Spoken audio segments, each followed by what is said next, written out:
বিসমিল্লাহির রহমানির রহিম। Welcome to technology support team YouTube চ্যানেলে। তো প্রিয় ভিউয়ার্স, আশা রাখি সকলে ভালো আছেন। তো আজকে যে টপিক নিয়ে আমরা আলোচনা করব সেটা হলো কম্পিউটারের টাস্কবার নিয়ে। তো প্রিয় ভিউয়ার্স, কম্পিউটারের টাস্কবার বলতে কি বোঝায়? কম্পিউটার টাস্কবার বলতে আমাদের এই কম্পিউটারের নিচে যে মেনু বারটা থাকে সেটাকেই আমাদের কম্পিউটারের টাস্কবার বলে। তো আমার এইখানে দেখুন, কম্পিউটারের সাধারণত ডিফল্টে আপনাদের বটম টাস্কবার থাকে। তো এখন আমার এখানে দেখুন টাস্কবারটা আমার রাইট সাইডে চলে গিয়েছে। তো এটা আপনাদেরও এরকম হতে পারে। তারপর ধরুন আপনাদের এরকমটা হতে পারে, এরকমটাও হতে পারে যে এইখানেও থাকতে পারে। আবার আপনারা দেখতে পারেন যে এই টাস্কবারটা এইখানে না থেকে এটা আবার লেফট সাইডেও হতে পারে। দেখুন লেফট সাইডেও হতে পারে। তো আপনারা তখন কি করবেন? তো এটা করার জন্য সাধারণত আপনারা যেটা করবেন সেটা হলো প্রথমে আপনারা এখানে ক্লিক করবেন। তো এখানে ক্লিক করার পরে এইখানে দেখুন টাস্কবার সেটিং যে আছে, এইখানের আগে দেখুন লক দ্য টাস্কবার। যদি প্রিয় ভিউয়ার্স এইখানে যদি লক দেয়া থাকে, অর্থাৎ এইখানে যদি লক দেয়া থাকে তাহলে এটা সহজেই মুভ হবে না। আর এটা যদি লক দেয়া না থাকে তাহলে আপনি সহজেই এটাকে এইভাবে মুভ করতে পারবেন। ঠিক আছে? তো আগে আপনাদের দেখতে হবে যে এইখানে মাউসের লেফট বাটন ক্লিক করে এইখানে দেখবেন যে টাস্কবারটা আসলে লক আছে কিনা। যদি লক থাকে তাহলে এইখানে ক্লিক করে লকটা উঠাই দিবেন। তো এখন যদি আমি এটাকে নাড়াচাড়া করি, দেখুন এটা নাড়াচাড়া করতেছে না। তো এখানে আসার পর যদি আপনারা এটাকে লকটাকে আনটিক করে দেন তাহলে এটা যদি আপনি নিচে এইভাবে আনেন তাহলে এটা নিচে অটোমেটিক চলে আসবে। তো প্রিয় ভিউয়ার্স, এখন দেখব এটাকে আমরা ম্যানুয়ালি কিভাবে করতে পারি। সেটা করার জন্য এখানে যে আমরা ক্লিক করে এইখানে যদি টাস্কবার সেটিংয়ে চলে যাই, সেটিংয়ে চলে যাওয়ার পরে এইখানে স্ক্রল করে নিচে আসবেন। নিচে আসার পরে এইখানে দেখুন টাস্কবার লোকেশন অন স্ক্রিন। তো এইখানে আসার পরে যেটা করব আমরা, এইখানে দেখুন আমাদের এটা রাইট সেট হয়ে আছে। তো এখন যদি আমরা এটাকে এইভাবে বটম করি দেখুন তাহলে এটা ঠিক থাকবে। এখন যদি আমরা এটাকে রাইট করি তাহলে দেখুন এটা রাইটে চলে গিয়েছে। এখন যদি আমরা এটা টপ করি তাহলে উপরে চলে যাবে। আবার যদি এটাকে আমরা লেফট করি তাহলে এই দিকে চলে আসছে।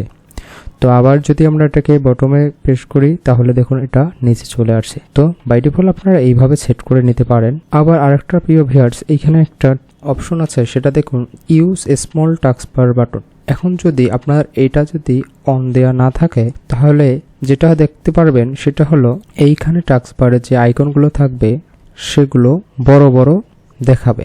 এখন এগুলো যদি আপনি ছোট করে রাখতে চান সেক্ষেত্রে আপনার যেটা করতে হবে, এইখানে গিয়ে ইউজ স্মল টাস্কবার বাটন যেটা আছে এইখানে আপনারা ক্লিক করে দেবেন। তো প্রিয় ভিউয়ার্স দেখুন ক্লিক করার পরে আমার যে টাস্কবারের যে আইকনগুলো সেট করা আছে সেগুলো স্মল হয়ে গিয়েছে। তো এখন ভিউয়ার্স এইখানে দেখুন এইখানে অনেকগুলো অপশন আছে। এখন যদি প্রথমেরটা অর্থাৎ লক দ্য টাস্কবার এটা যদি আপনারা ক্লিক করেন তাহলে আপনার যে টাস্কবারটা আছে টাস্কবারটা অটোমেটিক লক হয়ে যাবে। আবার যদি আপনারা এটাকে আনলক করে রাখেন তাহলে এইখানে টাস্কবারটা আনলক হয়ে যাবে। এখন প্রিয় ভিউয়ার্স এইখানে দেখুন automatically hide the taskbar in desktop mode. এই যে এখানে যে টাস্কবারটা আছে এখন যদি আপনারা এইটাতে ক্লিক করেন তাহলে দেখুন এটা অটোমেটিক হাইড হয়ে যাবে। তো আবার যদি আপনারা এটাকে খুঁজে বের করতে চান তখন কিভাবে খুঁজে বের করবেন? তখন এইখানে আবার এটাকে আনটিক করে দেবেন। এখন যদি আপনারা এইখানে খুঁজে না পান সেক্ষেত্রে আপনারা কি করতে পারেন? তো প্রিয় ভিউয়ার, টাস্কবার হাইড হয়ে গেলে আপনারা ওটাকে কিভাবে খুঁজে বের করবেন সেটা করার জন্য জাস্ট পাউসটা আপনারা ধরে নিচে নিয়ে আসবেন। নিচে নিয়ে আসলে এটা অটোমেটিক ভিজিবল হয়ে যাবে। তো ভিজিবল হয়ে যাওয়ার পর আপনারা এখানে ক্লিক করবেন। ক্লিক করে আপনারা টাস্কবারে যেতে পারবেন। আবার যদি আপনি এটাকে হাইড করে রাখতে চান সেক্ষেত্রে আপনি মাউসটা উপরে নিয়ে যাবেন। উপরে নিয়ে যে ক্লিক করবেন দেখুন ওটা অটোমেটিক হাইড হয়ে গিয়েছে। তো প্রিয় ভিউয়ার্স, এই হলো আমাদের টাস্কবার। অর্থাৎ টাস্কবারে যদি আপনার এটা যদি লক করা না থাকে তাহলে আপনি এটা ম্যানুয়াল ভাবে রাইট বাটন ক্লিক করে আপনি আপনার মতো করে এটাকে যেদিকে নেয়ার ইচ্ছা সেদিকে নিয়ে যেতে পারবেন। আর আপনি যদি এটাকে লক করে রাখেন তাহলে এটা এইখানে ধরেও যদি আপনি টান দেন তাহলে এটা সহজেই যাবে না। আর এটা যদি কোনো ক্রমেই আপনার যদি লক না থাকে বা এটা যদি কোনো ক্রমে এইদিকে চলে যায় সেক্ষেত্রে আপনি এটাকে ঠিক করার জন্য জাস্ট আগে আপনারা চেক করবেন যে এখানে লক আছে কিনা। যদি লক থাকে তাহলে আনলক করে দেবেন। আনলক করার পরে দেন আপনারা এখানে টেনে নিচে নিয়ে আসবেন। আর যদি সেটাও না করেন তাহলে এখানে সেটিংয়ে চলে যাবেন। সেটিংয়ে চলে যাওয়ার পরে আপনারা এখান থেকে আনলক করে নেবেন। আনলক করে নেওয়ার পর এইখানে টাস্কবার লোকেশন স্ক্রিনে যাবেন, যাওয়ার পরে এখানে রাইট বা আপনি যেটা করে রাখতে চান সেটা করে এইখানে জাস্ট সেটাকে ক্লোজ করে দেবেন। তো প্রিয় ভিউয়ার্স, এই হলো আমাদের কম্পিউটারের বা ল্যাপটপের টাস্কবার সম্পর্কে ধারণা।